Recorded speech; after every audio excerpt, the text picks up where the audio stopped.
and gentlemen, Binnall of America!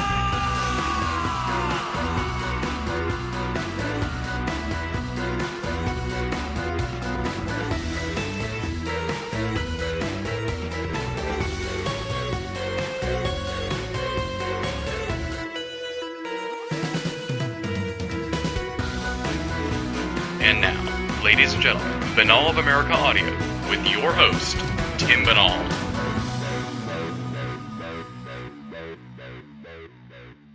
Hello out there, my friends. This is Tim Binnall of BinnallofAmerica.com with another edition of BOA Audio Season 4. As you may have noticed, or maybe not, I'm a little stuffed up this week, so my voice will sound even stranger than usual. But luckily, we taped the interview like 6 weeks ago, so my voice is fine during that. Our guest this week is Adam Davies, author of Extreme Expeditions, Travel Adventures Stalking the World's Mystery Animals. You'll be hearing me rave about it in the introduction to the official interview. The gist of it is Adam traveled all over the world, continues to do so, looking for strange and mysterious cryptids outside the mainstream of cryptozoology, sort of the more unique and truly bizarre creatures. I really love the book, and it is sort of a half and half thing. It's partially about the creatures themselves, and then the other part is about the expeditions themselves and Adam's adventures searching for these animals. So, as someone who has said on previous occasions, I do enjoy the personal aspect of esoterica. For those folks listening who also enjoy that part of the paranormal world, you're going to get a lot of great info here with Adam Davies talking about what goes into an extreme expedition. In this conversation, we're going to be covering tons of ground, including some of the adventures that are detailed in his book, his travels to the Congo in search of the Mokele Mbembe, hunting the orang pendek in Sumatra, investigating the Mongolian death worm, and other cryptozoological treks around the world. We'll also delve into the human side of crypto expeditions, talking about what makes a good team, the political roadblocks to international work, how Adam's family feels about his adventures, and, of course, much, much more. Plus, on top of all that, we're going to just cover a mishmash of stuff towards the end. We're going to talk about alien big cats, the Seljoord serpent, the American Bigfoot, the kill versus no-kill debate, El Chupacabra, this summer's Bigfoot hoax, and tons more. This is a jam-packed edition of BOA Audio, which spans the globe and covers a wealth of cryptozoological topics. For those of you unfamiliar with Adam Davies, let me give you a little bit of background on him. Adam Davies has tracked so-called mysterious creatures all over the globe. His adventures include being shot at in the Congo whilst looking for the Mokele Mbembe, the Congo dinosaur, and being arrested by the Mongolian army as a spy whilst hunting the fabled death worm. Adam sincerely believes that some but not all of these fabled creatures exist, and embarks on field research in order to substantiate this. He has also had some fantastic successes, with scientists confirming his finds as remarkable and astonishing in the case of both the Sumatran Yeti and Norway's Nessie. Remarkably, to date, Adam's expeditions have been entirely self-funded. He has been featured on or been the presenter of some very enjoyable documentaries, including Russian Bigfoot on the National Geographic Channel, along with The Real Hobbit and China's Wild Man on the History Channel's Monster Quest series. Adam would love to pursue his passion full-time, but at present works as a civil servant in Manchester, England. At present, Adam does not have a website, but if you want to find out more about him, you can simply go to anomalistbooks.com/davies.html. Let me spell Davies for you, Davies. So, all together now, anomalistbooks.com/davies.html, or just go to the webpage where you found this interview at BOA, and there'll be a link up to the website that I just shared with you, so you don't have to do all that writing and typing. What's that? You thought we were going to start the interview now? I hate to tell you folks, but I got a couple things to share for you, good news and bad news. We'll start with the bad news. There is a slight bit of technical difficulty during this interview, finite bit of fuzz, if you will. Having gone over the full recording, I can tell you that only one answer in the whole interview actually is severely marred by the fuzz. The rest of the time it just pops in every now and again. It's a minor annoyance, I apologize, and it's the only time it's happened here on Season 4 so far, amongst the 7 or so interviews we've taped. and I don't presume that it'll be happening again. I want to apologize to Adam for that as well. The good news, as an added bonus, at the conclusion of this week's episode, we're going to spice things up just like I promised. We're including my on-site mini-interview with Thunderbird researcher Ken Gerhard from this past October's Mass Monster Mash. I'm not going to dive into the whole preview for that until the end of the program, but stick around at the end of our Adam Davies interview, a little bonus mini-interview with Ken Gerhard, talking all about Thunderbirds. Now, without any further ado, let's rock and roll. This interview was recorded on September 27th, 2008. Adam Davies talking about extreme expeditions, travel adventures stalking the world's mystery animals on BOA Audio Season 4. Ladies and gentlemen, welcome to another edition of Binnall of America Audio. I'm really excited about today's guest, Adam Davies. He is the author of Extreme Expeditions, Travel Adventures Stalking the World's Mystery Animals. It is an outstanding book. I read it earlier in the summer and then read it again this past week before we did the interview, and I just really, really enjoyed the book. It is a boots-on-the-ground description of some of these expeditions traveling all over the world to mysterious places, looking for strange cryptozoological beasts, a lot of creatures that hadn't really come up on my radar before, so I was excited to read about some of these things. I'm sure I'm going to be butchering their names, too, when we get into discussing them. But I'm very excited to have him on here again. The name of the book, Extreme Expeditions. Adam Davies, welcome to Binnall of America Audio. Thanks very much. It's a pleasure to be here. Awesome. I should mention also you're coming to us direct from Manchester, England in the UK. I guess before we dive into Extreme Expeditions, let's do, the bio, the background. Who is Adam Davies, and how did you get interested in the cryptozoological world, if you will? Who I am is basically I'm a sort of civil servant from Manchester. I'm an ordinary guy who's had a real passion for these things for a number of years. And basically what I decided to do was to go out and actually look to see whether they existed or not. So a lot of my expeditions are actually done on a shoestring. I wear charity shop clothes. I go out there and I do it. But it was a real passion for me. So no matter what happened, I needed to go and do these things. So that's my bio. And of course, I've been all over the world. There's not many places recently that I haven't been, but most of the places I seem to have been have been trouble spots. That's just the way it's hung.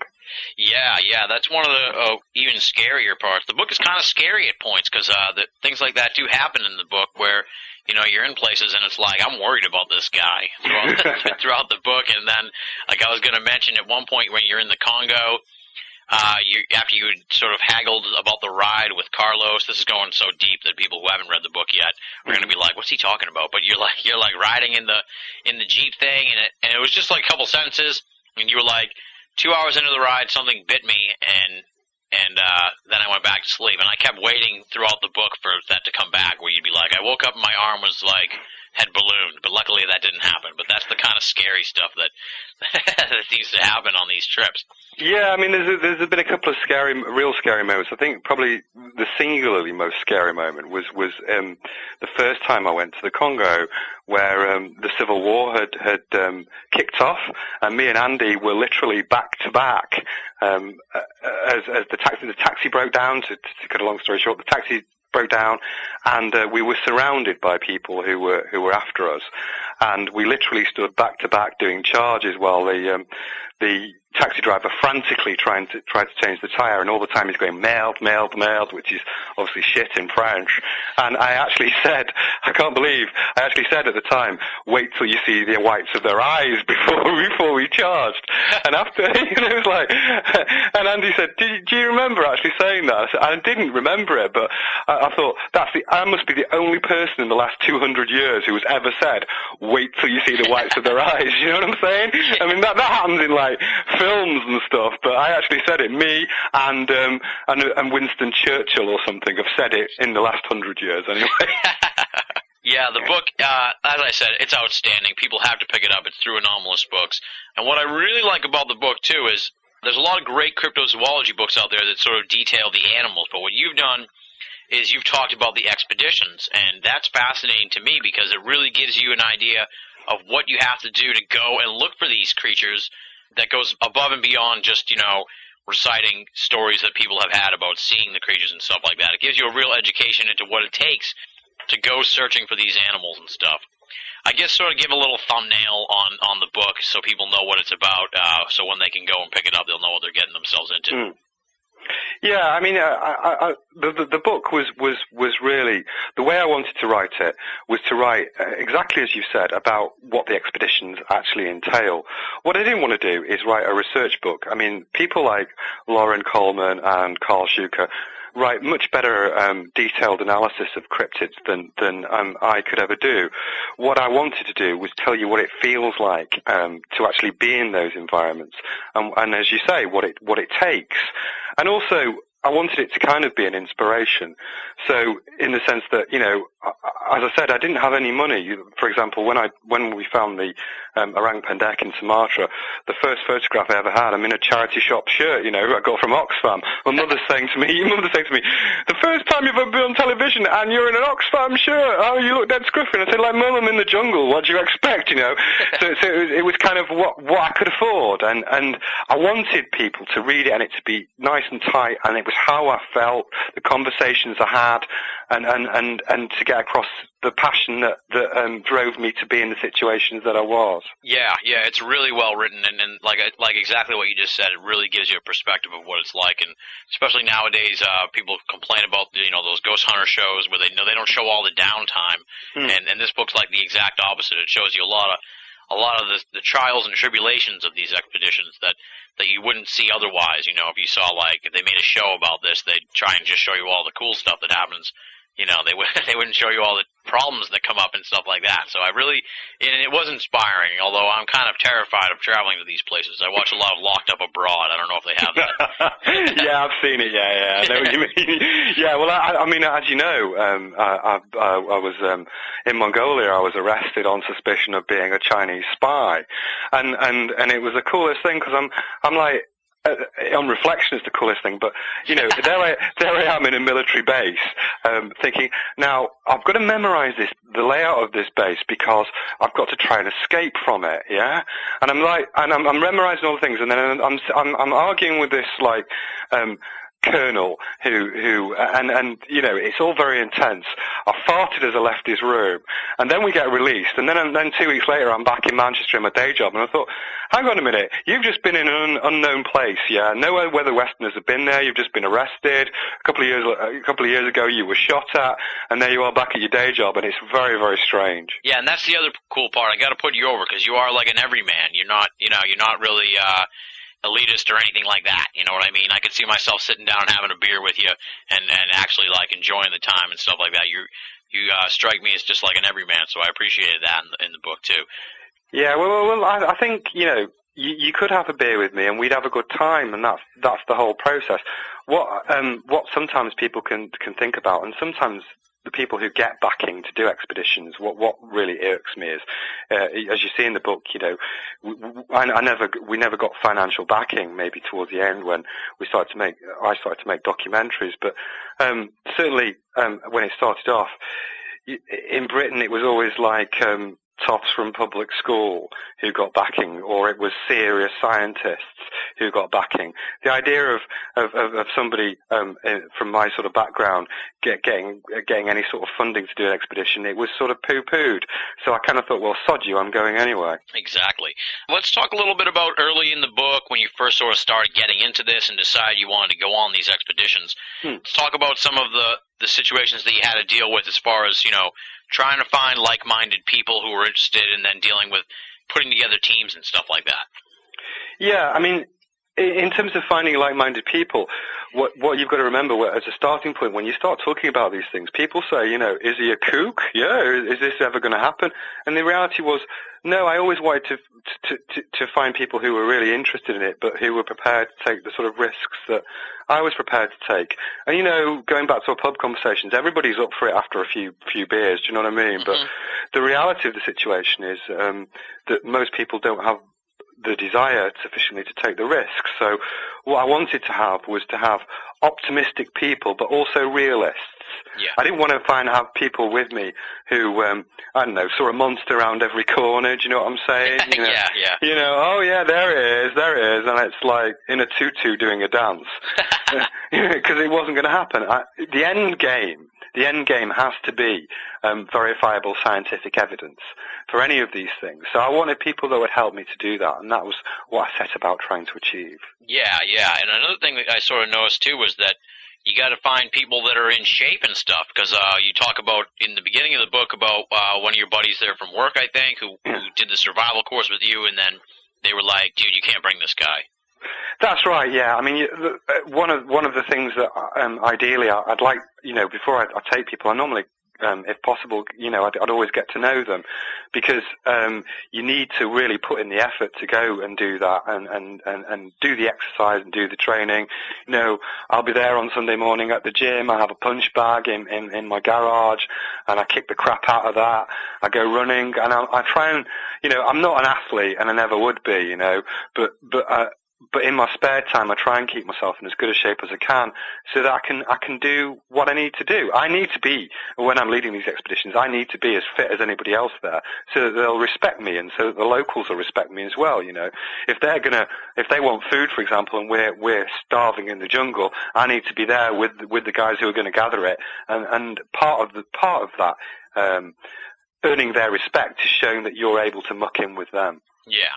Now, I tried to avoid asking anything specific about some of the characters and the people in the book, because there's just so many richly detailed characters in the book that you got to pick it up and read it, folks, if you want to really get an idea for some of these people. But there is one guy I wanted to ask you about, and that's Yan.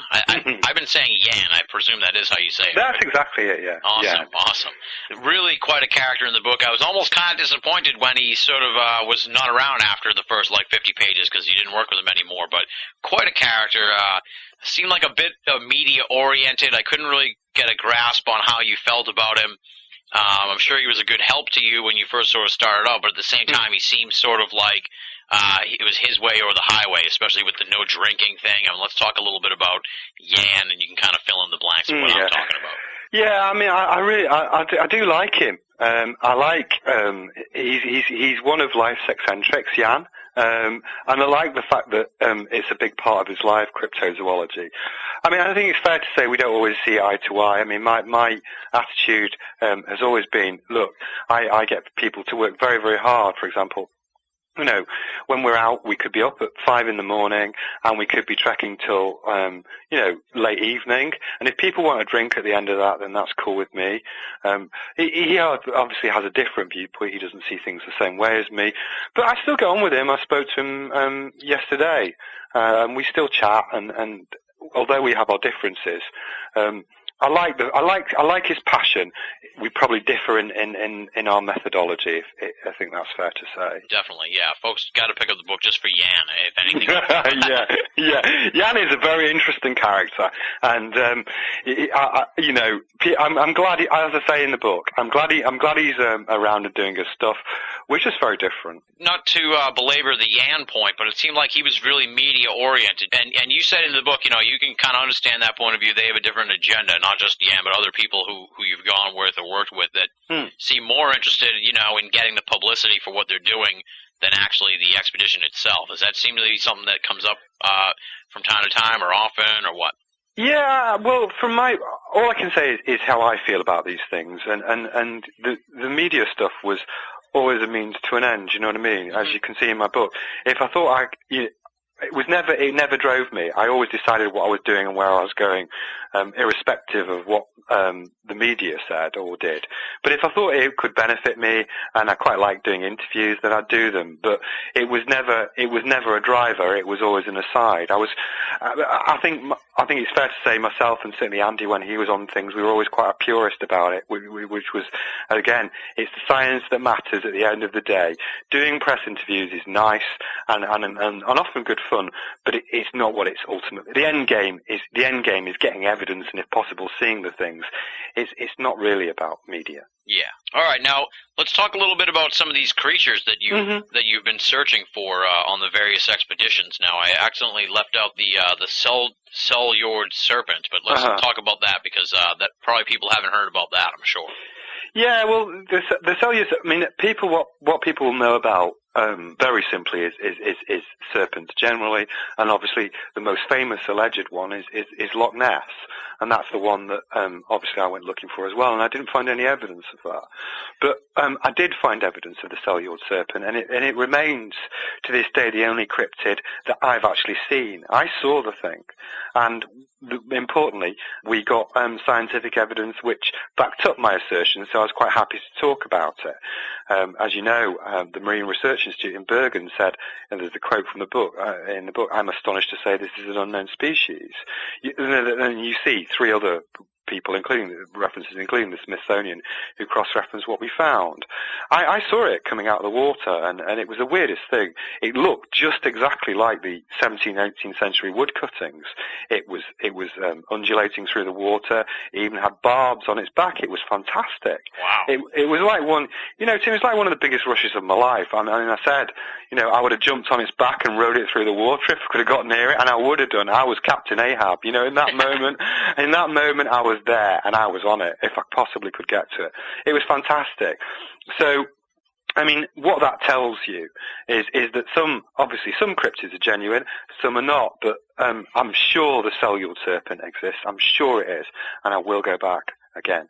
Awesome. Now, to sort of segue to the Loch Ness thing, a lot of people within the paranormal world, it seems, are kind of on board with sort of what you say in the book, too, that it might be an eel of some kind. Yeah. What do you think what is going on in Loch Ness, and what do you think that is?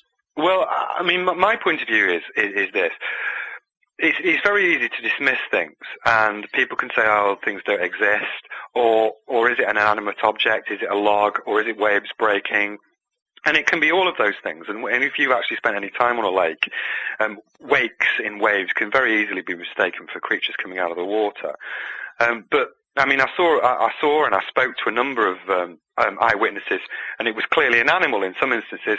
For example, you can say policemen have seen it. I saw a Benedictine monk in an interview who clearly seen an animal coming out of the water. Why would he lie? He wouldn't lie. He's a monk, for goodness sake. You know what I mean? Yeah. So the bottom line, he saw an animal, so he could be mistaken, but in certainly, speaking to fishermen there, in Foyers, they'd caught eels that they described as had a girth similar to a man. So what I think in Loch Ness is that it's eels. Yeah, I wish it wasn't. I'd rather be wrong than right, but I've always said that I'll say exactly what I think at any point. And from Loch Ness's point of view, which would they rather say? Welcome to the Loch Ness Monster Centre, or welcome to the Big Grey Eel Visitor Centre? Yeah, exactly. It's not hard, is it? Bring in those Japanese tourists, cha-ching. Now, for someone who hasn't been over to Loch Ness, what's the scene like there as far as the town and stuff? Are they pretty serious about is it pretty commercialized, the Loch Ness Monster nowadays? No, I don't think it's usually commercial. I mean, it's a very beautiful place as a starting point. It's lovely, and it is very atmospheric. For those people who are sort of into the paranormal sort of area, sometimes it can feel genuinely creepy. I mean, there's a house, I think, was owned by Jimmy Page out there, and he wouldn't stay in it because he said it was haunted and stuff like that. I mean, I'm not really a paranormal researcher, but I don't feel it's hugely commercial. No, I think it's lovely. It's a lovely place to go, and the locals, I think most of them would like to believe it exists. I think, to be fair. And from an American perspective, I've talked about this on the show with other people and stuff. It seems like the Loch Ness Monster was really big in the 80s, but it's kind of not so popular anymore. What do you think that's all about? Have you noticed that on your side of the pond, or is it more of a mainstay there? No, I think you're right. I think that there's not been as many alleged sightings recently of the Loch Ness Monster, and that probably worries those people who are at the lake there. All I can say is when we dropped a hydrophone in the water there, we never found anything.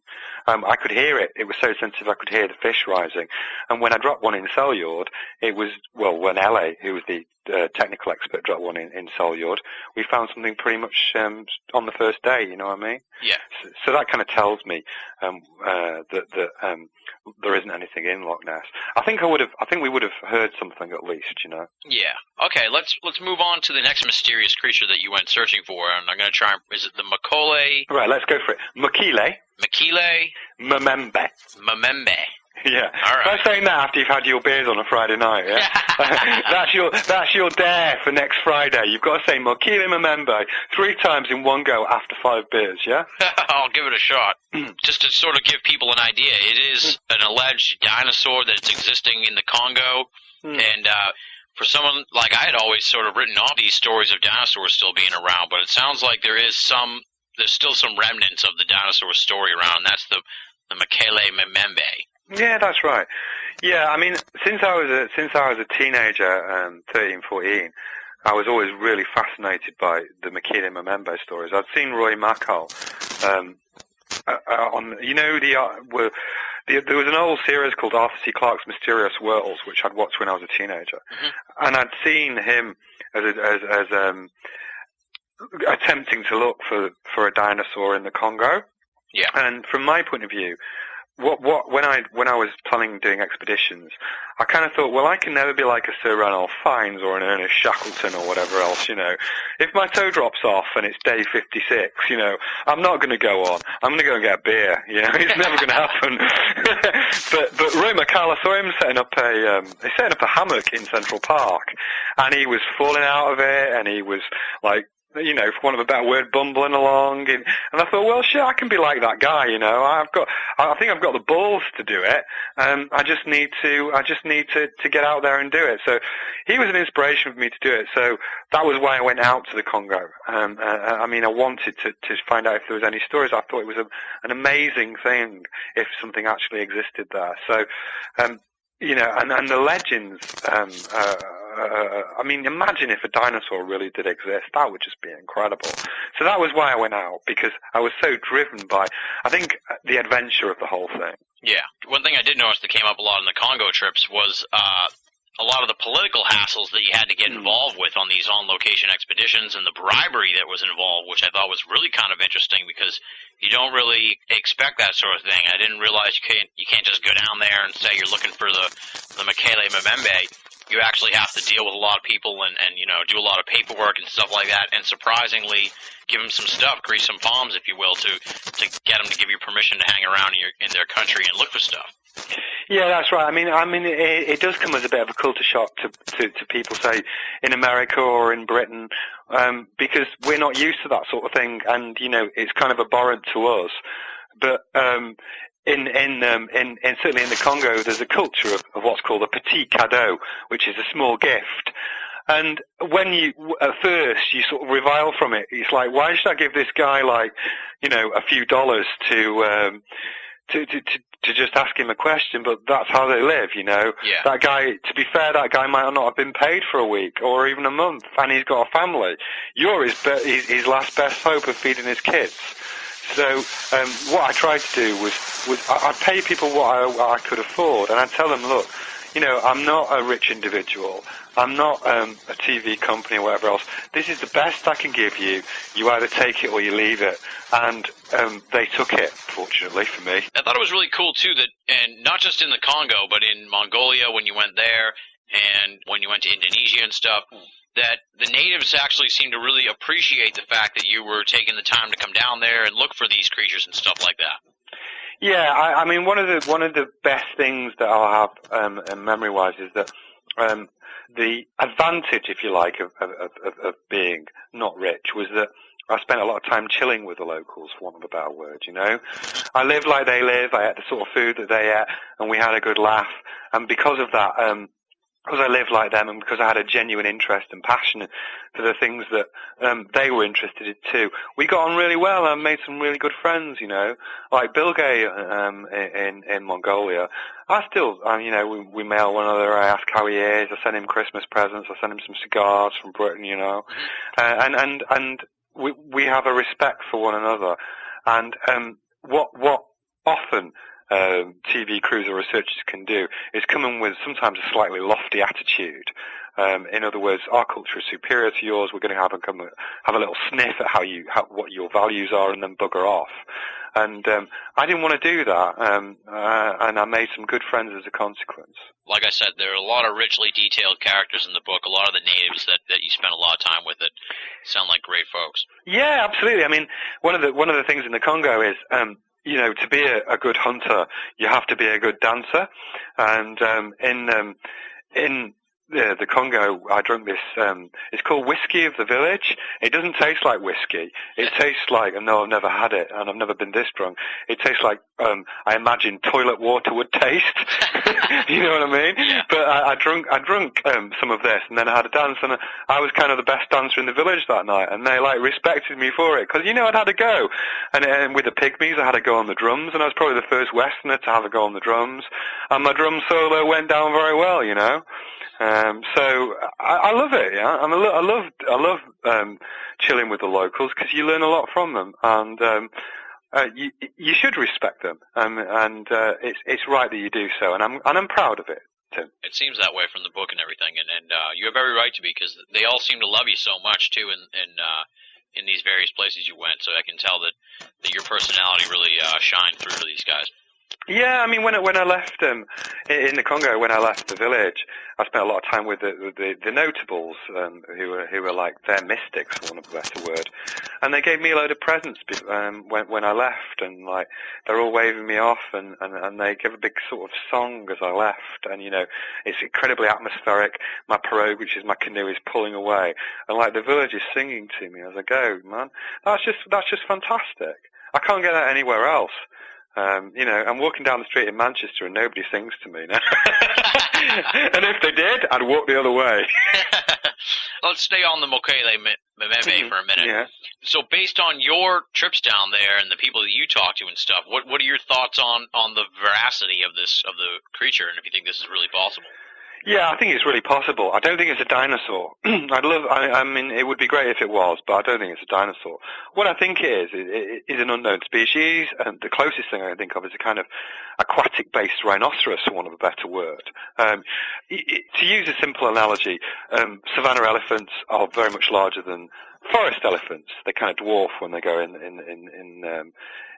the forest, and that area, still vast tracts of it are pretty unexplored, and in the swamps and that. I certainly think it's definitely an animal, and a lot of descriptions talk about it having a horn. So I think the closest thing would be a rhinoceros. I can't say for sure because we've had no definitive scientific evidence. But if I was asked to put my money on one particular animal, that would be it. It's out there, but I'm not quite sure what it is. Now, I know you've gone down there like 4 or 5 times or something like that to check it out. Is that one of the less sought-after creatures? Because I had only really heard about it in passing and peripherally. I mean, one of the great things about cryptozoology, and one of the things that people don't understand, is there are still a number of unknown animals out there. From my own point of view, the biggest buzz for me is actually proving that an ape-like creature, a hominid, a Yeti-type creature actually exists. Because I do believe that in remote pockets of the world there are still isolated species of our early ancestors in remote areas in different places, and that's what I'd really like to prove. Because I think from a scientific point of view, when we get evidence of those, we could really learn so much about ourselves and the intrinsic nature of man. From possibly finding some of these, and obviously in Sumatra, I found hair evidence of the orang pendek. I don't think that's a missing link. I think that's something else. But obviously, I've been to Mongolia to look for, and I've been to Russia recently to look for the almasti. And I think those, if you ask me what I'd singularly like to find, it would be a hominid rather than anything else. Okay, yeah. To sort of segue into the orang pendek, you talk about in the book how the habitat, the potential habitat, let's say, is shrinking for the orang pendek, and that might be the same case for the Mokele Memembe. Do you think as these habitats shrink for these mystery creatures that we'll have a better chance of finding them, or that they might just die out and they'll slip through the cracks? They might just die out and slip through the cracks. I mean, when I was in Mongolia, there were lots of stories about the almas, which is their equivalent of a Yeti-like creature. But it became very apparent to me that it did have a range which stretched, say, hundreds of miles. And as time gone on, and as men have moved into these sort of areas, it's been in gradual decline. And if it's anywhere, it's in a tiny pocket now, which is like 50 kilometers squared of a remote mountain range, and it's been put. I could see how it's been pushed back and back and back over the generations as I travel through the country. For example, to give you, what does that mean to people who are listening to the show? Well, to give you an example, there was something called the Mountain of the Almas, which was, say, 500 kilometers from the epicenter of the activity. Now, they heard about the stories, but no one had seen any, and they kind of dismissed it. But when I got right up close to the area, then I found eyewitnesses, but I found very few, and they were in decline. So you can, what I'm really conscious of is the sands of time running out, and that's why I think it's so important to find these things before they go. I'm not I'm not advocating some extreme environmentalist position. That's not how I feel. I believe in sustainable ecology, and that certainly would work in Sumatra. But I am really conscious that once these things are gone, they're gone forever. Yeah. The Mongolian death worm. Now, this is one of the more interesting creatures, and I had just recently read something by Nick Redfern about this, so I had kind of been vaguely familiar when I was looking at the book about the Mongolian death worm, but I'm sure a lot of people haven't heard about this. Definitely one of the more bizarre creatures out there that people are talking about. Yeah. Again, when I'm deciding what expeditions I want to do, I have to decide whether I'm going to spend my own money on going to look for it, you know what I mean? So, for example, I wouldn't go looking for no owl man because I don't believe something like that would exist. It can't physiologically exist. So I have to want to see it. And the thing that really interests me about that was the Mongolian president himself had asked Roy Chapman Andrews, who was the model for Indiana Jones, to go and investigate it, yeah? So that interested me. It's not a giant worm. It's not like Tremors, you know what I mean? There's no Kevin Bacon running around like shooting the shit out of it. What it is, in my opinion, is a sort of a spitting cobra, maybe a very primitive creature. But it's out there in the desert. The Gobi Desert's vast, yeah? And these creatures are very, very rare. And, they're out there. The number of eyewitnesses I saw and spoke to about the thing, who gave consistent descriptions, you would not believe. You could go into Dalsingad, which is the main town there, and speak to lots of people who'd actually seen them. Oh wow! And the area, that Gobi Desert, it kind of looks like the surface of Mars in places. It's an incredible habitat, and there are definitely some of those out there, but not. As I say, what you've got to do is strip away the mystique. Sometimes you hear stories about creatures and you think death worm must be bullshit. But when you say, well, actually, what it is a cobra that spits venom, that sounds a bit more realistic, Yeah, exactly. In one of the chapters at the beginning, before you set out on your expedition, you say that you sort of went over the lessons you learned from your previous expeditions, and just some of them were like, note to have a unified goal, so not everyone was on the same page to go after the same thing, have a team you can trust, that kind of thing. I guess, tell us about some of these lessons you've learned from your expeditions, and if someone's going to do their own expedition, what kind of things should they be keeping in mind? Well, the singularly most important thing is that you have people, you agree objectives, and you agree a structure. So I like to have people with me, as I say, who are optimistic and reasonably fit. They don't have to be athletic, but reasonably fit, and who are very determined. And also, in terms of what they do, I kind of like to have agreed jobs and a sort of hierarchy, in the sense that I normally lead them, not exclusive, but I normally lead them. But people have jobs and roles, and they play to their strengths. So, for example, it's really simple stuff. It's like managing a team in business. So, for example, if somebody's really good at finance, they do the accounts, but they've got to be prepared to do the accounts when they've not slept for 2 days, and they need to pay people now, So it's a different sort of pressure, because ultimately I'm responsible for people's lives, If you snuff it on one of my expeditions, it's me who's got to see your mother. So I want to make sure that you're up to it. Exactly. And that's how it is. Yeah, it's a lot of responsibility.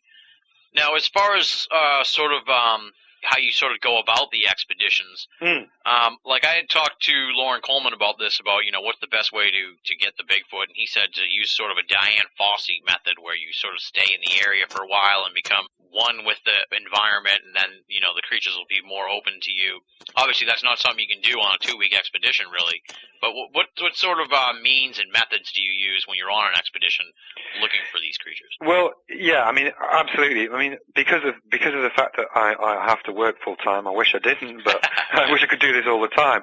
I don't have the luxury of that. I mean, even when I'm going to somewhere like the Congo, it's a month or so, and so relatively speaking, I have to be in and out. So what I try to do is do as much research as I can beforehand, speak to credible people, and then go out with really experienced local trackers and learn from them. And I work as hard as I can. I'm always out there, drive myself to the point of exhaustion.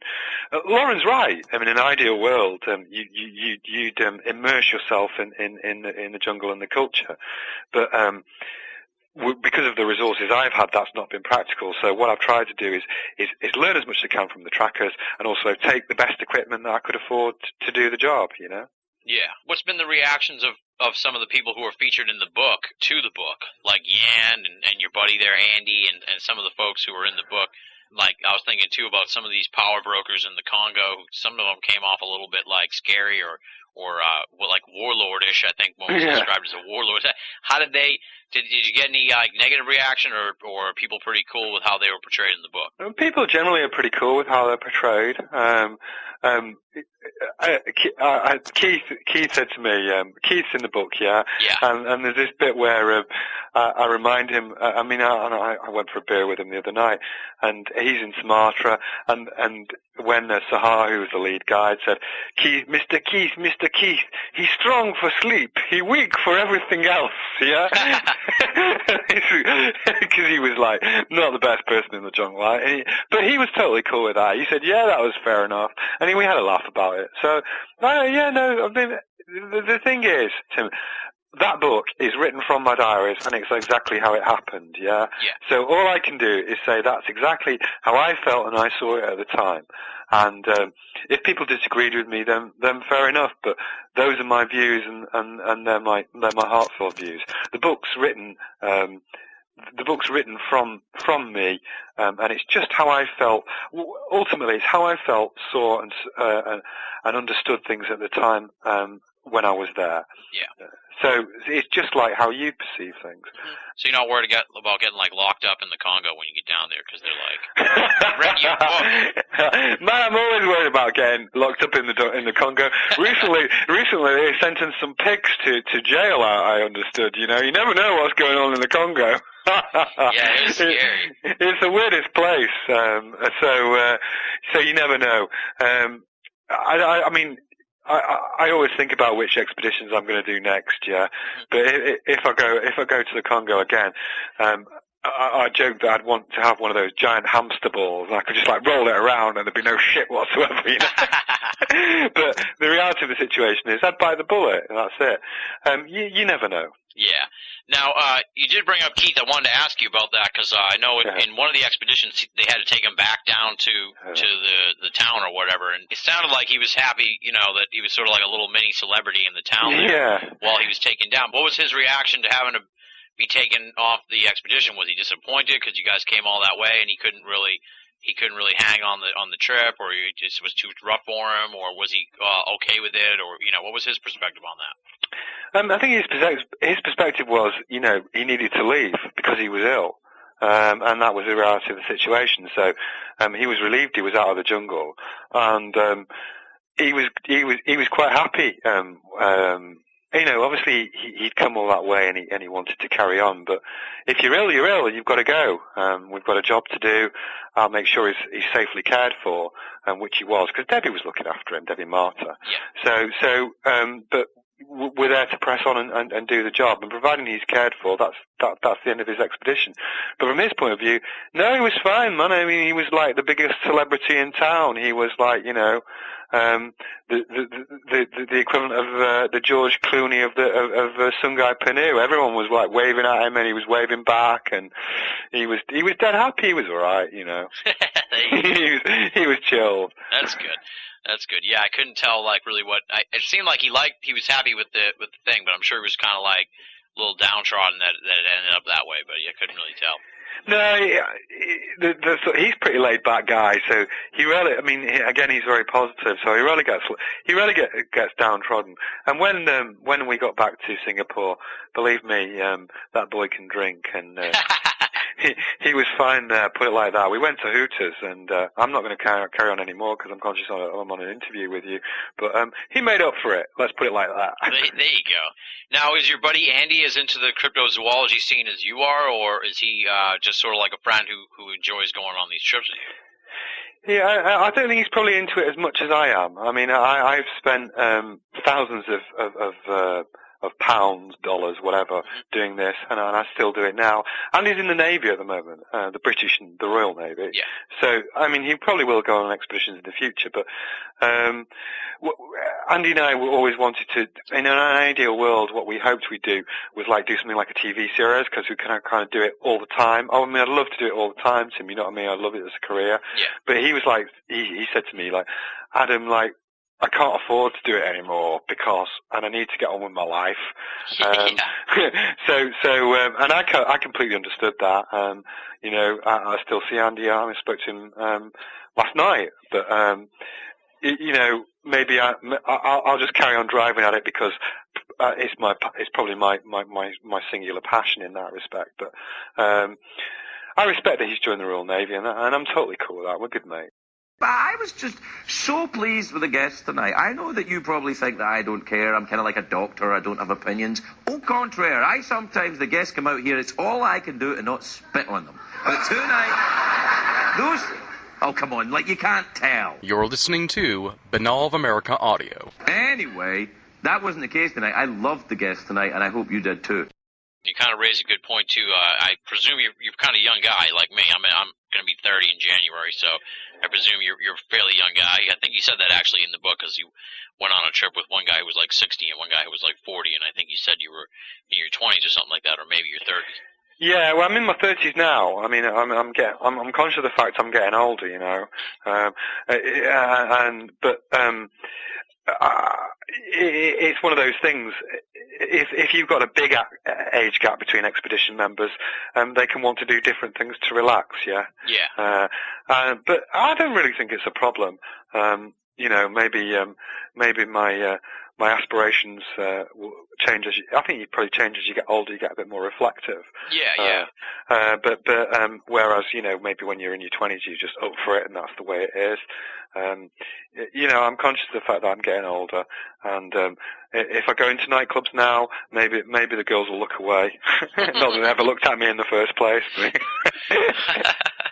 It raises the thing, kind of like what you were saying with Andy too, and like I was saying, I'm about your age or so, and it starts out like, from my perspective, maybe you can kind of identify with this. When you're in your 20s and stuff, you can be really gung-ho about this paranormal stuff or esoteric stuff. But then as you get older, the real world starts creeping in more and more into your life, and you get these responsibilities. And at some point, you have to find the right balance, it seems, right? Yeah, I mean, my balance would be to do this full time, you know, if I could choose it. But the reality of the situation is, even to get the money to go, I've got to work. So I'm conscious I have a full-time job, and I do that. I want, you know, I do it because, but it's always, I think probably it's always been a means to an end. And in terms of will I ever stop doing this? No. As you know from the book, I'll carry on doing it until I can't walk. Now that does raise another issue. In the book, you mentioned that you're married and you got a kid and stuff. What's your wife think of this? And has she ever tried to be like, listen, dude, stop going to the fucking Congo or anything? Well, you know, I think from her point of view, I'm heavily insured, and she's probably happy now. I'm joking. I've always said I wanted to do these things. My son is like, God, he's 9.5 now, and he's really into animals anyway. So maybe I'll take him some places, but probably not the Congo, you know. Yeah. I'm taking him to places like Sumatra or something, which is beautiful, and people take care of him. Or Mongolia, where they're very hospitable. Yeah, I don't know. I mean, you know, would if you're going out with someone, and they said to you, look, Tim, I don't want you to do the UFO stuff anymore. Would you stop doing it? It depends on how good looking she was. Yeah, you see, that's the sort of shallow response I like. Yeah, you stop doing it for a while until you got laid, and then it'd all be back on again, wouldn't it? Yep, on the down low for a while. Until she caught me. Yeah, exactly. Well, I'm the same, yeah? Absolutely, yeah. Well, it's a tough balance, and you got to balance family and real world and jobs and stuff with this paranormal thing, and it's tough because some people just don't get it. You know what I mean? Yeah, no, some people don't get it, but from my point of view, I'm doing it anyway, and that's just the way it is. Yeah, it's what you got to do, I guess. You know. Now, in the book, you mentioned that before you really had done a lot of the crypto stuff, traveling and expeditions and stuff, you had traveled like all over the world and you had been to America. Have you thought about coming to America for any expeditions? Yeah, I have. I mean, I was always a little bit wary of the whole Bigfoot business because it seems from my point of view, although I've got loads of American friends, it seems extremely complex, the Bigfoot thing. There were lots of different views on it. There were lots of different places where it could be seen, and there were some very different views. But when I was in China in May, I spent some time with Jeff Meldrum. Mm-hmm. And I got a really good feel for the Bigfoot, and it made me enthusiastic, actually. So, yeah, in terms of cryptids, yeah, I'd like to come looking for Bigfoot at some stage. I haven't planned it yet, but I will come, and I will look for it. Awesome. Yeah, because definitely, well, it's quite a scene here in America because it's such a big country and everything, and there seem to be different pockets of Bigfoots, too, like Pacific Northwest, then the Northeast, then you got something down in the South, so it's quite a lot of different areas you could explore. That's it, yeah. I mean, I need to spend some time looking about it and also seeing who could possibly help me. But I can tell you now, I'll definitely come look for it. I have to. You got to. It's the thing. Now, what about the chupacabra? Have you ever thought about looking into that whole thing? I'm not as keen on that, simply because, from my point of view, as far as I understand it, a lot of the sightings have been in the last 50 years or so. Yeah. And what interests me when I research things is whether there's been a background for that goes beyond the modern cultural world. So, for example, goes beyond plastic Yetis or TV, and certainly to use a direct parallel with your area. The Native Americans were seeing and recounting stories of Sasquatch long before the modern day. That interests me, yeah. As far as I understand it, and I'll stand to be corrected, but as far as I understand it, I think big chupacabra is a modern phenomenon. Now, what about down in Australia and the Yowie and some of those creatures that might be down there? Of all of them, the Tasmanian tiger is the most plausible. I have a friend who lives in Melbourne. One of his mates is a farmer, and what he's called is a dinky-die Aussie, which is like really sort of hard-nosed, calls a spade, doesn't believe in anything like that. And he phoned me recently and said that his friend had actually seen a Tasmanian tiger in his farm near Melbourne. Not in Tasmania himself, but he's seen it. And remember, that only died out in the 1920s. So I think that definitely exists. The Yowie really interests me, and I think I'll probably have a go at that again at some point if I can afford it.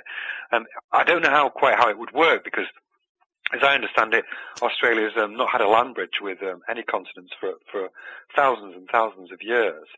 So the idea of a hominid is difficult, but is there enough evidence for me to want to have a go? Yes, there is. I presume you know about the Yowie book that Anomalous put out. That we had that guy on the show. Yeah, absolutely. It's quite and I guess there's like a mini Yowie. I forget the name of it off the top of my head. I'd have to look it up, but I forget the name of it. I'll definitely go. I mean, funny enough, I was talking about the feasibility of doing a Yowie at some point very soon. Excellent. Yeah, that would be a cool one to do, I think. Now, I just want to jump back to the orang pendek because I had to look it up a little bit on the internet to try and wrap my head around what exactly people think it is. It's like an upright walking ape? Yeah, that's it. I mean, Jeremy Holden, who I spent a lot of time with, he tends to think that what it is a variant of the gibbon. Mm-hmm. So in other words, it's a gibbon that's learned to walk upright. when I spoke to Hans Brunner, who did the hair analysis for me, because remember we found unknown hair samples, and they were analysed by Hans Brunner. He was the guy who'd done the Dingo Baby case, the film with Meryl Streep. Yeah. So you saw about that, and his evidence has been used in murder trials, and he felt the closest thing to it was an orangutan, but again, it was a bipedal orangutan. So we're not really sure. What we are sure of, it exists. I don't think it's a missing link. Yeah, I don't think we're seeing some sort of evolutionary anomaly that maybe we'll see with other Yeti-type creatures. But, again, it's out. I mean, I've only been a few hundred yards from the orang pendek. I've been that close to it, but I never actually saw it. I mean, the guides heard it moving through the jungle, and obviously we got prints, again, which were analysed by anthropologists, and again, they said it was from an unknown species. So I've been really damn close to the thing, and I've been there 4 times, and again, most of the time I've been on my own money and my own time, so I want to find it. Tim, but I'm not sure what it is. Yeah, well, you got to be careful. You don't want to end up like that Jeremy character in the book, who's like obsessed with finding it. Well, you see, well, that's it. I mean, Jeremy's a really nice guy, but and he would probably disagree with what I'm going to say, but I do think that he spent like years being miserable in Sungai Panu because he'd seen it once, and he couldn't really capture that moment, and that was why, I never wanted to go back and just do one particular cryptid. I wanted to move on. Partially because I was afraid of myself, of just looking for something that I might not ever find. Yeah, exactly. That's the fear of a lot of people in this paranormal scene, that they're chasing after a ghost or something. Not literally, but you know what I mean. Chasing after a myth or something.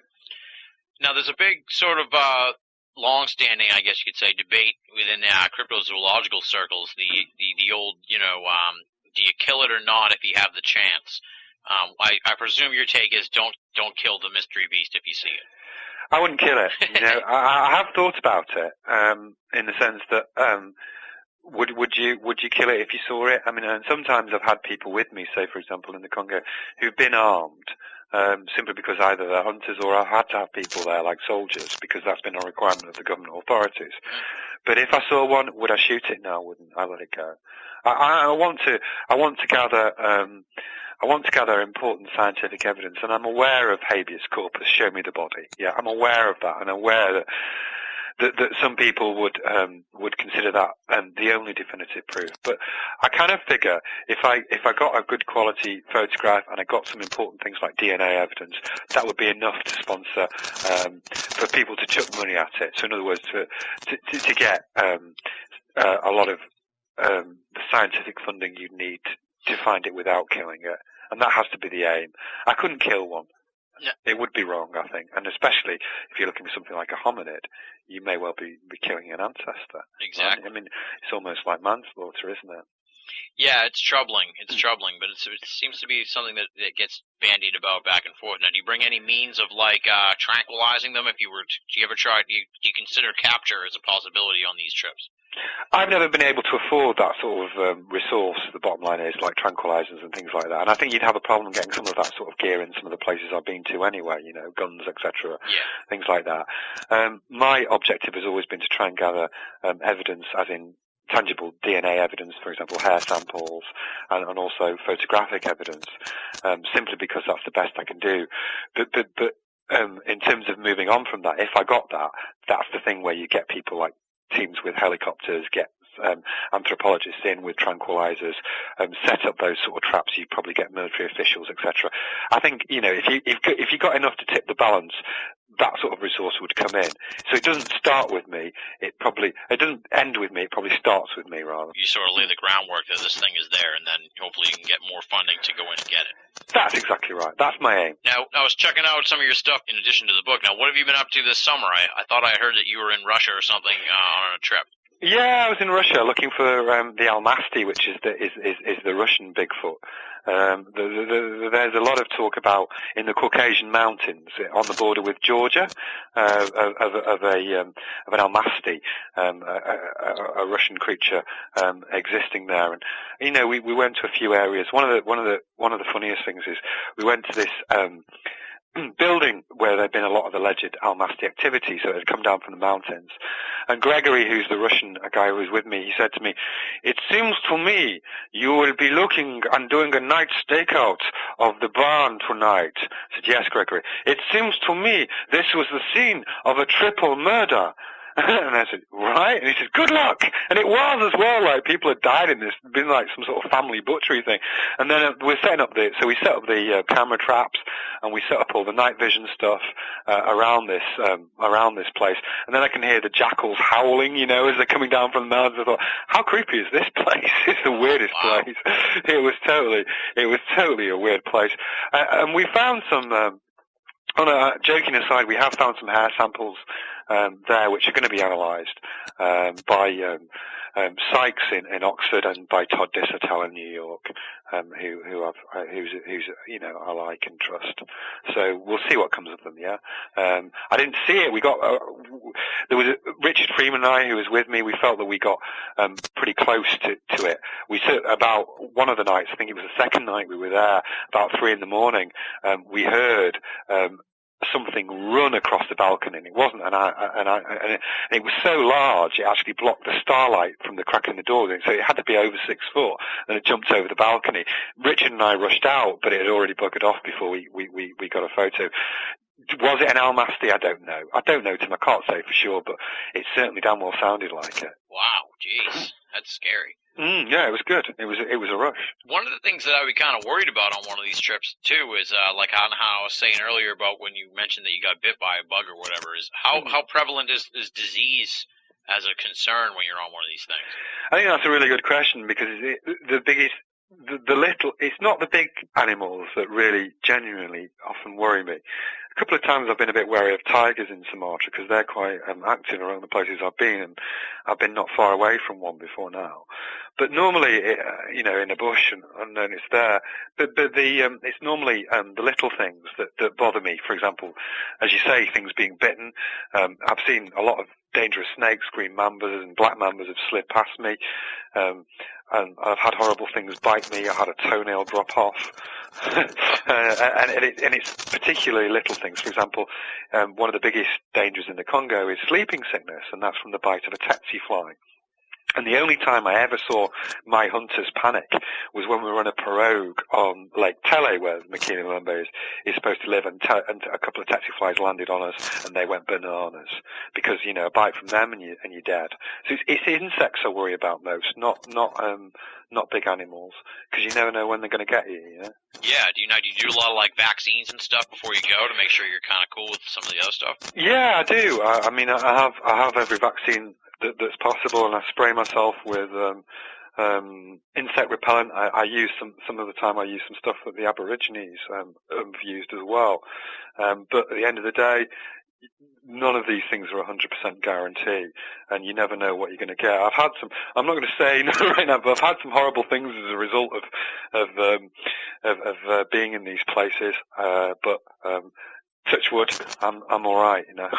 Yeah, there you go. Yeah, I'd be concerned because, like, you know, I watched a show like Survivor, and, you know, they hurt themselves in the jungle, and they're filming a TV show or whatever, and they got to get taken out of the show because, you know, their foot's infected because they didn't, like, you know, clean it right or something like that. So and that's the risk we take. I mean, there's never been the resource for me. So if when I've bbeen hurt in the jungle, I've just had to carry on. I haven't had a TV crew that can take me out with a camera. Boy, I'd like it, yeah. But I really would. And that's one of the things I like to do it full time, and it gives you that security if you've got things like TV crews. But when you've got, like, the equivalent of $10 in your pocket, you've just got to get on with it. And grit your teeth, and I have done. I remember coming back from Christmas one time, and I was absolutely knackered, and I was in the supermarket queue, and I was, like, covered in these, like, cuts and wounds and stuff, and like, Keith was with me, and he said, "You really should go home, dude. You're exhausted." Oh, geez, yeah. Now, there is one mystery cryptid that's sort of like in your backyard, and that's these alien big cats. Have you looked at these at all, and what do you think of that? Yeah, I think they exist. I mean, I don't spend a lot of time researching them, simply because it's done very well by a lot of good people, and they live. The prevalence of them tends to be in the southeast of the country, whereas I live in the northwest. So I live away from them. But there's been sightings, for example, in Derbyshire, which is not very far away from where I live. Yeah, I mean, as you know, the Dangerous Animals Act was introduced in Britain in the 1970s. They're not. I don't think they're indigenous to Britain in the sense that they've always been here and now and we're just discovering them. I think they're animals, for example, pumas that were released in the 70s when the law was tightened, and they bred and they've been successful. And yeah, I think it's only a matter of time before they're definitively proved. What I think will happen is Mr. and Mrs. Smith will come along one night driving home from their dinner dance, and they'll hit one in their car. Yeah, that seems to be one of the prevalent ideas in throughout cryptozoology, especially with Bigfoot too, that eventually someone's just going to accidentally get one. Yeah, well, I mean, the thing about Bigfoot is, I mean, a lot of people when they're very skeptical about it, but you know, say there's only a few thousand of them in a country as vast as America in isolated pockets. I mean, how often do you find bodies in the forest? You know, Again, it'll be a matter of time. I hope you're very lucky in America that you still have great wildernesses. I'd love to live in America. In Britain, I don't have that. You know, I don't have great wildernesses on my doorstep. I have some national parks, but you know, if I lived there, I'd spend a lot more time. I'd spend a lot more time in the wilderness because it's special. It's a great thing to have. Never lose it. And with Bigfoot too, there's also, aside from the kill or don't kill debate, there's sort of that other end of the argument within the Bigfoot community here in America, and I'm sure probably in other parts of the world, and I kind of want to extend this question also to some of the other mystery cryptids you looked at, and that's sort of this paranormal versus natural animal debate, where some people seem to think that the Bigfoot, you know, has some kind of paranormal element to it, you know, maybe it's interdimensional or some other random thing like that, or versus the people who say, no, it's just, you know, an animal that we haven't discovered yet. What's your take on that sort of difference of opinion, I guess, in cryptozoology? I'm with it's an animal that's not discovered yet. I mean, it has to be. I don't think interdimensional stuff will ever get you anywhere. At the end of the day, if our objective as cryptozoologists, it's not to dismiss paranormal stuff, yeah, because I enjoy listening to it and reading about it, and I'm not dismissive of it. But so I want to start with that. But the bottom line is, in any cryptozoology thing, if you're really trying to do some good and you're really trying to preserve the species, what you have to get is independent scientific evidence that can be reproduced and tested by both skeptics and positive people alike.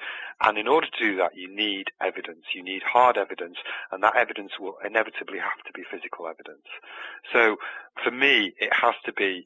I have to want. If I want to find something, I have to want to think it's a real physical creature. Yeah, exactly. Because if you're hunting for like an interdimensional thing, it's kind of. Well, how am I going to find it? Yeah, how am I going to find it? I'm not going to go in that big Hadron Collider thing and shoot at 1 million miles an hour and go and be a proton or a neutron, am I? You know, it's not going to happen for me, is it?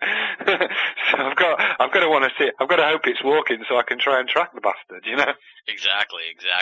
The good thing about your book too is even though you do spend a little bit of time talking about Bigfoot-esque creatures, a lot of it is other animals that are sort of bizarre and strange and stuff like that. And I've always kind of been concerned from a big picture perspective that if they were ever to capture the Bigfoot, then it would hurt cryptozoology in the long run, even though it would sort of validate the field. It would take away such a big dog in the genre that you know, a lot of people would sort of drop out of cryptozoology. What do you think of that whole idea? I think it would. I mean, I think that's a good question, but I think it would inspire cryptozoology because, again, if you prove that one of these cryptids exists, particularly a hominid, yeah, if you prove that and you get that evidence, then that gives validation to all that research. So, for example, when I was in China, that they really felt that the Chinese take, to their credit, take the Yeren, their equivalent of the Bigfoot, very seriously, and they have, you know, credible scientists who've actually researched it. Now, if you find evidence there of another ape creature in a different part of the world, another hominid in a different part of the world, it will give those people backings to go and do their research. So don't assume it's disjoint thinking. These things are linked in, and there's a lot of scientists in the shadows who really want to do this research, but they're wary of things. And when bullshit comes up like the Georgia gorilla and it's another guy in a suit, everybody's heart sinks. Yeah. Because you just think, oh, a couple of idiots. But when you get real decent scientific evidence and things like that to push the boundary further, that encourages scientists to come out of the shadows and give it validation, and that's what we want. So that's why it's important. Yeah, definitely. Yeah, you raise a good point. I never even thought about that. Where if they get a Bigfoot in America, then it'll open up more Bigfoot. Oh yeah, man, it'd be great for me. I want it. You know, every time I read about the Bigfoot thing, I'm thinking, come on, guys, come on. That's where I've got to go. I've got to join in, haven't I? Now you did raise the thing about the Georgia Bigfoot. What did you think of that whole mess this summer? And what was your take on that? Not just what happened, but also how the media covered it, because I was kind of surprised. I took like screen grabs of CNN. It was like the front page story of CNN. I was like, well, I never thought I'd see Bigfoot as the front page story on CNN, but it was for a couple days. So what did you think of it? It really annoyed me, man. I mean, I like a joke as much as the next person, you know, but from my point of view, and you understand this because you've read my book, I've risked my life to do these expeditions, you know. In Russia, I nearly died, in summer. I've been shot at, you know, I've had diseases and all of that sort of stuff, and that's because I really want to prove these things, because I sincerely believe in it. And a couple of idiots come along with a bloody suit, stuff it in a fridge, and then that's what people read about. That's what the general public read about. That's what scares the scientists off. It pushes us back, you know, and I'll push things forward. So I get very, very pissed off at things like that. I do. Yeah. Because I don't want it to diminish the really good work that a lot of people are doing. People like Lauren, who's sticking his neck out every day, people like myself, people like Jeff and Patrick. We try really hard. We don't need that shit. Exactly, totally. And that was another frustrating aspect of the whole thing, because it seemed like all summer before it became a national story, everybody in cryptozoology knew it was bullshit, but somehow the mainstream media just jumped on it anyway, like almost like they'd rather report on the hoax part of it, because, you know, to them it's like, haha, look at this, you know, these guys, you know, that wacky Bigfoot field, you know what I mean? It was kind of annoying in that regard too. Yeah, absolutely. They were. I mean, some media are really positive, but it's easy. This is the easiest thing in the world to snipe at. Yeah, because of the evidence that you have. It's the easiest thing in the world to take the piss out of. So, you know, I've tried really hard when I've dealt with media people and when I've made documentaries for it to be portrayed as positive as it possibly can. You know, you want a pro and con. You want both sides of things. So it encourages lazy journalism, aside from anything else, rather than a real dig at the truth. So if it encourages lazy journalism, again, it's bad, because good press is important, because it's not the bête noire, it's not the be and all, but it can be a positive means to an end. Exactly, totally. Now, you said you made some documentary films. Now, what kind of documentaries have you made? Are they available in the UK, or are they available, can we get them here in the US, or are they on TV out there? How's it all work?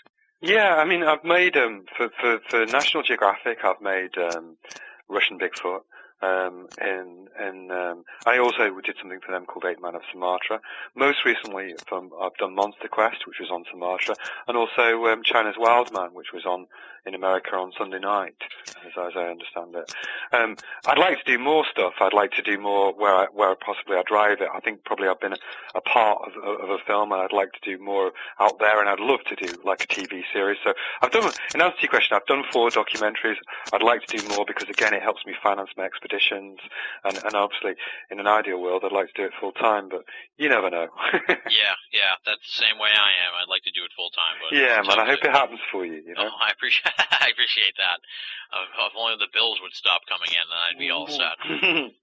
Folks can so they should keep an eye on Monster Quest, because that is on here in the US. Yeah, Monster Quest on the History Channel. You can see stuff there. Awesome. So what's next for you? What do you have up your sleeve? What are you working on in the future? What I'm working on in the future, I've not decided yet, because obviously I came back from Russia in July. There is a possibility of going to Bhutan to look for the Yeti there. I'd really be interested in that, for Himalayan Kingdom, where the royal family there actually employ a tracker to look for the Yeti, and they found evidence of it before, which has been analysed. So I'd love to do that. There's a possibility I may go back to the Congo again, Selyoid serpent, and obviously the Bigfoot thing that we've talked about. I've not decided yet. I'll probably decide by Christmas. Now, do you have a website or anything, or is it just the book? Not at the moment. I'm looking at getting a website done, being designed at the moment. Right now I haven't got a website, but if anybody wanted to contact me or email me, they can email me through Patrick at Anomalous Books, and I'd always respond to that. Patrick is really good, and he always forwards stuff on to me, so they could do it that way. Excellent, excellent. Yeah, that's how I got in touch with you anyway, so it works out good for me. Now, how can folks pick up a copy of Extreme Expeditions? Of course, they can go to Anomalous Books, the website, but via Amazon, Barnes & Noble, stuff like that too? Exactly, yeah. If they tapped in my name, Adam Davies, Davies, and Extreme Expeditions, they'd find it, and they can order it that way. I hope they do. I hope they like it like you, mate. Oh, definitely, absolutely. Like I said at the beginning of this interview, this is a must-read book. It's fascinating. I've always been as equally interested in the people in the field as I am in the mysteries. So to read this book was just a godsend because it really gave me so much insight into what these expeditions are like. This book's awesome, folks. You got to pick it up. Extreme Expeditions, Travel Adventures Stalking the World's Mystery Animals. If you ever really want to know what happens on these expeditions, you know, you've seen them on TV and stuff, but usually they're condensed down to like 40 minutes and you don't really see a lot of the stuff behind the scenes that go on. And Adam really provides folks with an amazing look and refreshing look at what goes into one of these expeditions, and that's what I really found so fascinating about the book and about this conversation here. So thank you so much for coming on the show, Adam. I'm sure we're going to have you back on the program in the not-too-distant future to talk about some of your other expeditions and stuff like that and what you have up your sleeve in the future. And hopefully this is the beginning of a continuing friendship with between Adam Davies and Binnall of America Audio. Yeah, I'm sure it will be. It's been a real pleasure. I've really enjoyed it. Thank you very much for having me. There you have it, folks. That was Adam Davies. Big thanks to Adam for coming on the show. The book is Extreme Expeditions, Travel Adventures, Stalking the World's Mystery Animals, available via Anomalous Books. Top-notch stuff. Great piece of work from Adam Davies. You can find out more about Adam and the book at www.anomalistbooks.com/Davies, DAVIES.html. And if you want to see more of Adam Davies and some of his expedition stuff, definitely want to check out those Monster Quest episodes. I watched the Real Hobbit episode that was on recently, and Adam is all over that one. So keep an eye out, punch it in your TiVo or your DVR, and pick up those Monster Quest episodes featuring Adam Davies. And that'll really give you a visual to the stuff we were talking about here this week on the program. Up next, we told you about it at the beginning. It's time to roll into the added audio bonus.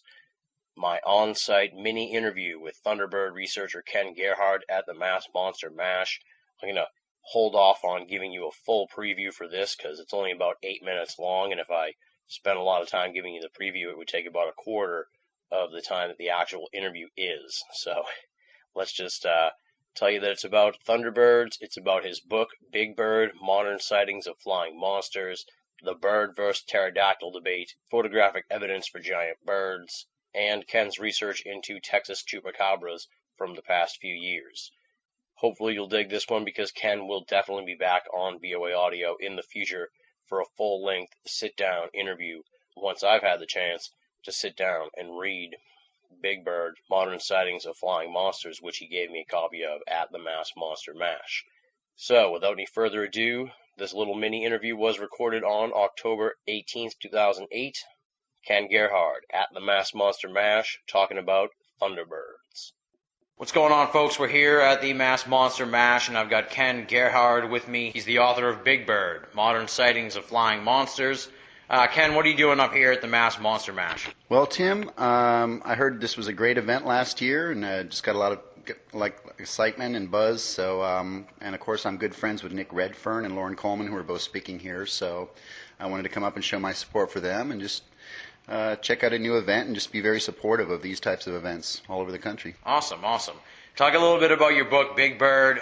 You got me a copy here today, so I'll be reading it, and you'll be back on the show for a full-length interview and all that good stuff. But talk to folks about what the book's about so they can check it out in preparation for our interview in the future. Well, first of all, I should clarify, the name Big Bird, of course, has no affiliation with Sesame Street. It's actually a local name that the media coined for some of the large flying creatures that have been reported primarily in South Texas, which is where I live. And for anyone that's interested in cryptozoology, they would probably be familiar with the case of Big Bird. Particularly in the 1970s, in 1976, there were literally dozens of reports of this giant flying creature throughout South Texas, and it made many newspaper headlines and created quite a bit of mass hysteria, if you will. People were seeing it all over the place for a number of weeks. And so I went back and revisited the whole Big Bird saga and found out that the reports are continuing, and there's actually people that are still seeing this thing, and I'm contacted on a weekly basis by people in Texas, and of course this ties into the whole Thunderbird legend, which people are familiar with. The Thunderbirds have been reported all over North America. What's interesting in the case of Big Bird, however, is that a number of the eyewitnesses have actually reported something that looks very much like a prehistoric pterodactyl or some type of flying reptile rather than the traditional, giant bird that most people envision when they think of Thunderbird. Yeah, that's what I was going to ask you. So, do you have an opinion on that whole thing? Is it a pterodactyl, or is it just a giant bird, or like, where do you fall on that whole idea? I'm sort of open-minded still because I have a number of eyewitnesses that still have described this as just basically a large, gigantic, black vulture-looking bird. Yeah. But it could be both. It could be both. But what's interesting, particularly about the pterodactyl theory, is that fossils were uncovered in 1970s in Texas of a giant pterosaur pterodactyl called Quetzalcoatlus, and it was actually the largest flying thing that ever lived on the planet. It had a wingspan of about 40 feet, and these fossils were unearthed in Big Bend Park in West Texas. So there's a theory out there that perhaps people were somehow influenced by this discovery, and hence the pterodactyl sightings. But many of the people I've interviewed have drawn sketches and actually included some very distinct physical properties, such as a long snake-like tail with a flange or diamond shape at the end. Oh, wow. And this is very indicative of an actual pterosaur called a rhamphorhynchoid that lived millions of years ago. So if it is a recollective memory or some type of imaginary memory or psychological phenomena, I just find it's very interesting that people have kind of gone another layer or got another degree, if you will, on this thing and sort of included those types of characteristics. And with this whole technical revolution, people have cameras and camera phones and all that good stuff, and everybody has a digital camera now. Do you find there's more evidence sort of coming forward in the photographic realm for that kind of stuff? Still have not obtained any photographic evidence, and there's still some pretty big questions regarding Big Bird. For example, if these things are so huge and they're flying around, why aren't they seen more often? Where do they live, and so forth? So there really is a good mystery here. What's interesting, though, is that there are a lot of remote, uninhabited areas, particularly in Mexico. And if you look at the mountains of Mexico, the Sierra Madres and so forth, there's a number of very remote areas, some of the most unexplored areas in North America. Also, we have to consider that, obviously any winged animal is capable of traveling vast distances or possibly migrating. So that that's something that we have to consider as well, is perhaps these creatures aren't native to Texas or North America, but they're migrating from some other remote area. But ultimately, there's not a lot of physical evidence regarding these flying monster sightings, so it is a really big mystery. So now you get the book Big Bird. You did say the thing about Sesame Street. Have they said anything to you about it, or is it sort of like, or you just say that just to clear the air? I just kind of clear the air, because if most people that do a Google search or any type of search on Big Bird, obviously they're going to come back to the Sesame Street thing. Yeah. And of course, the name Big Bird was actually something the media came up with when these reports came out, and I guess it was kind of a coined phrase that sort of just stuck. But traditionally, we refer to these things as thunderbirds, even the pterodactyl types. And if you look at the whole thunderbird phenomena, what's interesting is that you have centuries of legends here in North America. Many native peoples, such as the Navajo and the Cherokee, had these legends about these great winged creatures. And of course, the name Thunderbird refers to the thunderous sound of their wings flapping. Yeah. So, and of course, the word Thunderbird is very ingrained in our culture. From a car to a drink to whatever. Yeah. It's a very popular term. But I just sort of adopted that name for the purpose of tying it into the original reports and sightings that came out in the 70s, so that people understood that there is a history of modern sightings that goes back to the 70s. Now, outside of the Thunderbird, do you do any other crypto research, or are you primarily focused on the Big Bird, Thunderbird stuff? Well, other than the Big Bird reports, I, of course, did the Chupacabra episode from Monster Quest recently. People that are familiar with the Chupacabra may know that there are a number of these weird, hairless, dog-like animals that have been shot or found in Texas over the last few years. Actually, they're starting to pop up all over the place. I know many people that have seen these weird animals, and I don't think it's a Chupacabra in the traditional sense, although can we really say what the Chupacabra is, because descriptions vary so much. Most people are familiar with the Chupacabra that originated out of Puerto Rico in the mid-90s. Of course, it was associated with livestock killings, which is what's really interesting about the Texas cases is that these animals that have been collected apparently are, they kill in a most unusual way, basically by killing the prey and then sucking or drinking the blood out of the animal without actually eating the meat or destroying the carcass.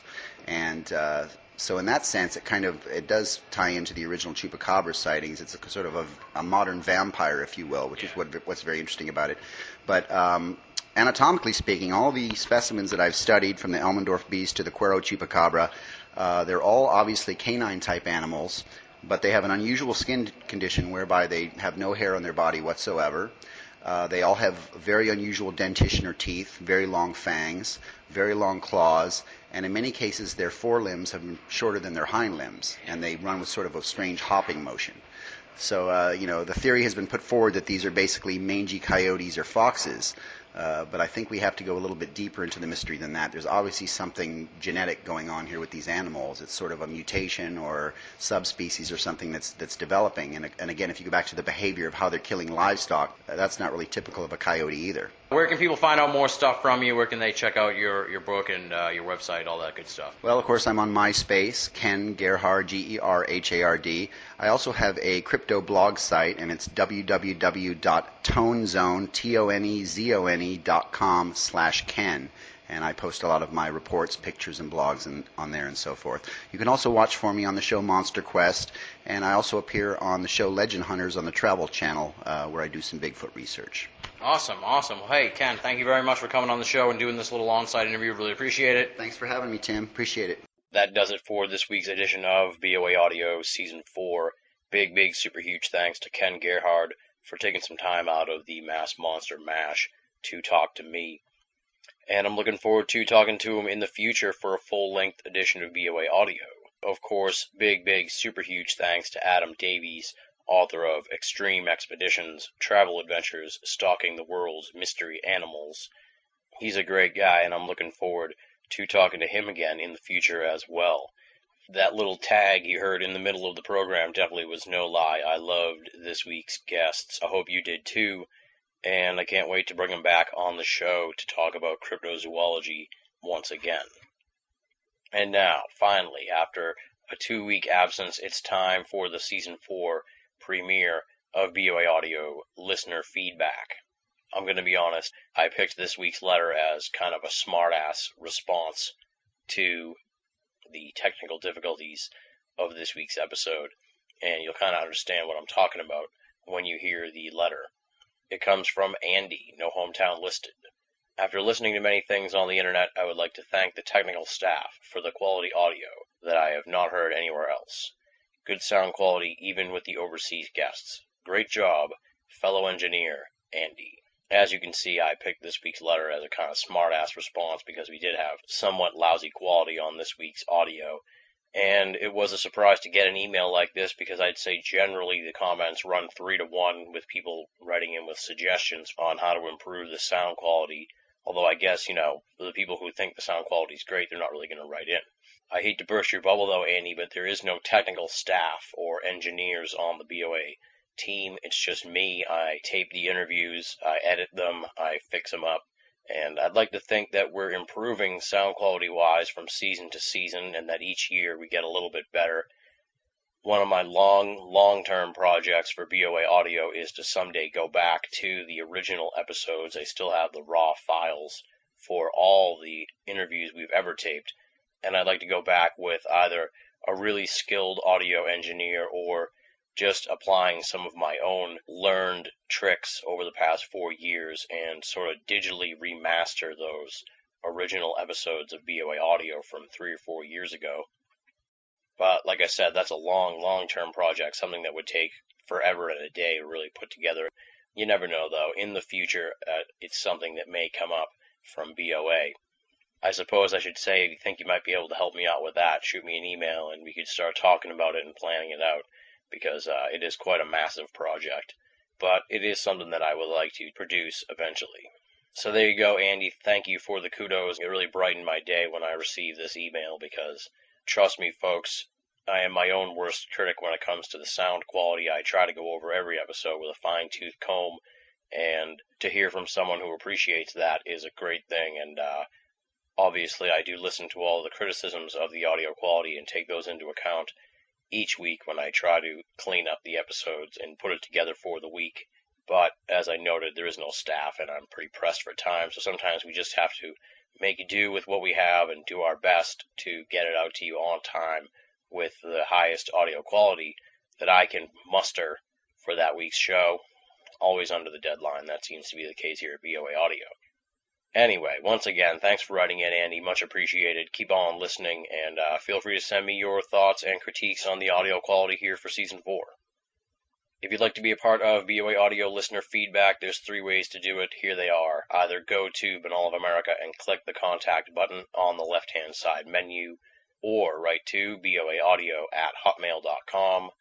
And finally, the third method, the usofe.com, the official Binnall of America forum. I'm happy to report that we've revamped the whole forum now. We've updated it and brought it up to speed with the most current version of PHP forum software. So it is an exciting place to be right now, and the conversations are really picking up. And you can always find that at www.theusofe.com, theusofe.com, or click the forum button that's all over Binnall of America. Send me your thoughts, send me your questions, send me your comments, send me your critiques. I can take them. Send them all my way, and we'll try and feature them here on BOA Audio Listener Feedback. Up next, of course, you know them, you love them. They are the infamous and esteemed BOA staff. It's time to doff our cap and give thanks to them for all their help with the website and the audio show. They are as follows: Leslie, Chiron, R. Lee, Joe V., Tina Senna, Rochelle Hawks, and Richard Thomas from Wales. Week in, week out, great stuff from the BOA staff, columns that you gotta read. I'm telling you folks, they are really enjoyable and enlightening pieces from a veritable think tank of esoterica covering a wide range of topics in the paranormal field. It's become the tagline here for the end of the program. If you're only listening to BOA Audio and you're not reading the columns at Binnall of America, you're only getting half the story. BinnallofAmerica.com. Make it a part of your everyday search for esoteric news and opinion. Donation time, donation time. Not only am I stuffy, I'm singing in an awful way, but it is time, of course, for me to ask you for some donations to Binnall of America.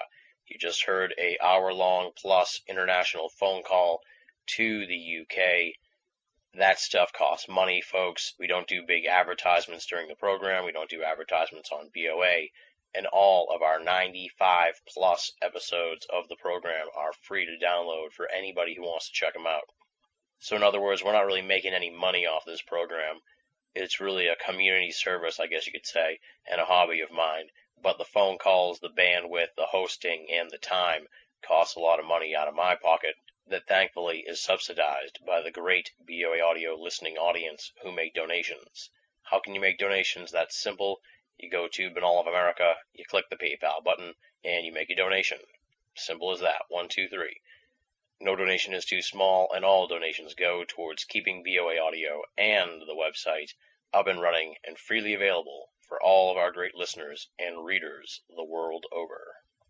Next week on the program, we're going to get metaphysical on your ass, as our guest is Charles Upton, author of Cracks in the Great Wall, UFOs and Traditional Metaphysics. It's definitely a heady look at UFOs, as we're going to discuss the metaphysical elements of the phenomenon. He's going to detail the field of metaphysics and how it relates to UFOs, what is the hierarchy of being, why he feels that demonic elements may be at work behind UFOs, his problems with time travel and reincarnation, his critiques of Steven Spielberg's work and Dr. John Mack's research, plus Upton's opinion on whether or not God will bail out the human race, and if the powers that be that are doing the devil's handiwork know that they are performing in service to Satan. Yes, my friends, it's a very dark, it's a very spooky, it's a very heady edition of BOA Audio that goes way off the beaten path and explores the UFO phenomenon from a whole new angle with Charles Upton, author of Cracks in the Great Wall, UFOs and Traditional Metaphysics. That's next week on BOA Audio Season 4, Be There or Be Square.